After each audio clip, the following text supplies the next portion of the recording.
tous les membres, y compris le personnel, se demandaient mais finalement est-ce qu'on va pouvoir vivre dans une ancienne prison. Alors pour ça il faut remettre dans le contexte en fait du projet.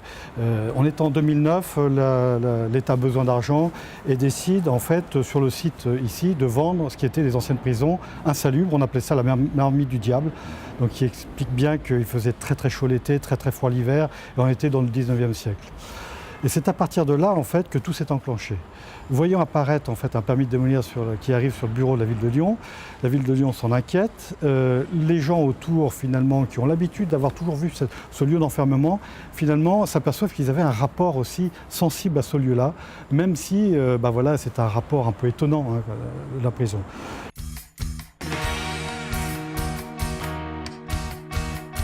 C'est un projet de rééquilibrage entre la modernité en fait ex nihilo de ce qui se passe au bout et là justement on travaille sur une culture, il y avait une histoire dans ce quartier, même si elle était en dehors de la ville, elle restait quand même très identitaire.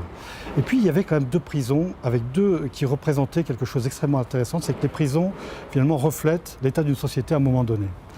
La première prison qui a été installée là en 1830 par Baltard, grand architecte humaniste, on est dans la vision justement où l'homme qui a fait une faute en fait, est dans la rédemption.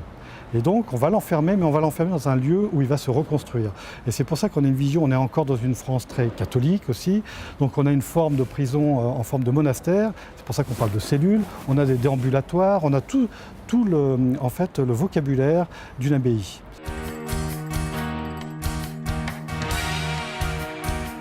Donc des équipes se forment, promoteurs, architectes, bureaux d'études et autres, pour faire une proposition financière, un projet architectural et une programmation. Ce qui était extraordinaire dans cette opération et en fait dans le montage en fait, de tout ce programme-là pour rendre le concours, c'est en fait cette symbiose qu'il y avait entre une programmation de sens, c'est comment réintégrer un lieu d'enfermement, un lieu d'ouverture, un lieu en fait de souffrance, un lieu finalement ouvert sur la connaissance, et d'un lieu d'enfermement urbain à un lieu au contraire ouvert. Donc le projet se devait d'être ambitieux à différents niveaux. C'est-à-dire que les murs devaient tomber, on devait réouvrir ça sur la ville, tout en conservant malgré tout l'idée qu'il y a eu une histoire et que c'est ancré dans un processus de société.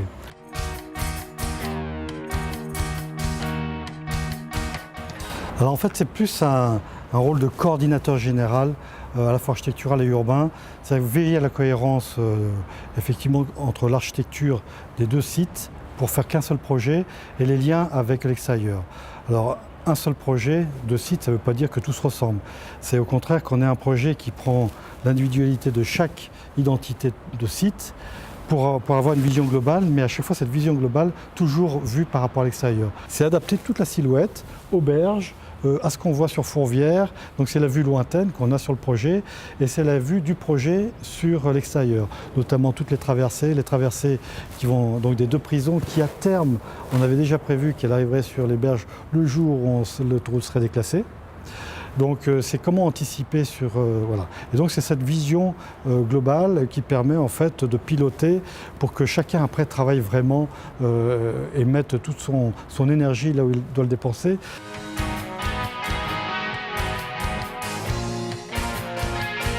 Là, on est sur une intégration effectivement du savoir en ville, et le savoir il se découvre aussi, c'est-à-dire que si on donne quelque chose de trop évident, en fait, le rapport à la connaissance, il est trop immédiat. Là, c'est un lieu de découverte, c'est qu'on se dit qu'on est sur la place, il se passe quelque chose, on voit cette grande verrière, on devine la prison, on sait qu'il se passe quelque chose, on voit les gens rentrer, et quand on a l'audace de rentrer, on s'aperçoit que on rentre et on est aspiré.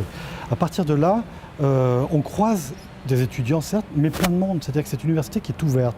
Il y a des amphithéâtres qui sont ouverts à l'extérieur, c'est-à-dire que si vous voulez faire vous une manifestation, vous faites une manifestation dans l'amphithéâtre. C'est une rue ouverte, alors certes qui appartient à la faculté catholique, mais qui est en fait une ouverture sur le monde. C'est exactement ce qui est signifié aussi dans l'architecture, où l'architecture, vous verrez, enfin, elle est sobre, d'une manière générale, elle est sobre. C'est pas une démonstration d'architecte, mais au contraire, c'est l'intérieur qui exprime par l'architecture, en fait, à la fois une simplicité des matériaux, de couleurs, et dont le plus important est à l'intérieur, et c'est ce qui en émerge. Donc on n'est pas sur, on est sur l'usage, et on est sur l'expression d'un savoir, effectivement, mais un savoir qui est posé, qui est ancré.